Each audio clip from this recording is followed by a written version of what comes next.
The Talking Cave. In the heart of the golden savannah, there lived a lion named Kharnakhar. He was magnificent, with a mane like a sunburst, but he was also very old and very hungry. For 3 days, his stomach had rumbled like distant thunder, yet every gazelle and zebra had proven too fast for his tired legs. As the sun began to dip behind the hills, Kharnakhar stumbled upon a large, cool cave nestled into the side of a rocky mound. He sniffed the air and smelled the faint, musky scent of a smaller animal. "Ah," he whispered to himself, his amber eyes brightening. "Someone lives here. I shall hide inside and wait for my dinner to come home." A short while later, the owner of the cave returned. He was a jackal named Damanaka, known throughout the plains for being as quick with his wits as he was on his feet. He stopped a few paces from the entrance, his ears twitching. He was a cautious soul who knew that in the wild, the smallest oversight could be one's last. Damanaka looked down at the soft sand at the mouth of the cave. He saw deep, heavy paw prints leading inside, but as he searched the ground, he realized there were no prints leading back out. His heart began to race. "A guest has entered," he thought, "but the guest is still inside, and he is much larger than I am." Damanaka needed to be sure. If he walked in blindly, he might become a snack.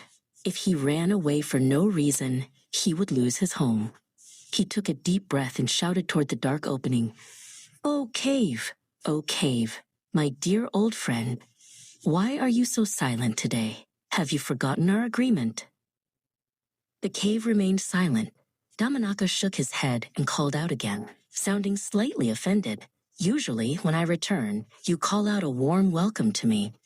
If you do not greet me today as you always do, I shall have to find another cave to live in, one that knows how to treat its friends." Inside the cave, Kharnakhar grew worried. He thought, "This cave must truly be a talking cave. It is only silent because it is afraid of me. If the jackal leaves, I will stay hungry. I must pretend to be the cave and answer him so he feels safe to enter." Kharnakhar cleared his throat, trying to make his voice sound hollow and rocky. "Welcome home, Damanaka," he roared. The sound was so loud that pebbles vibrated and fell from the cave ceiling. "Please, come inside. I was just waiting for you to arrive before I spoke." Damanaka didn't wait to hear another word. He knew very well that caves did not speak, and he certainly knew the sound of a lion's roar when he heard it. He turned and bolted toward the horizon as fast as his legs could carry him, laughing at the lion's foolishness. "Thank you for the welcome, cave," he yelled over his shoulder. Kharnakhar waited and waited, but the jackal never came inside. Eventually, the lion crawled out of the cave, his stomach growling louder than ever. He looked at the empty path and sighed.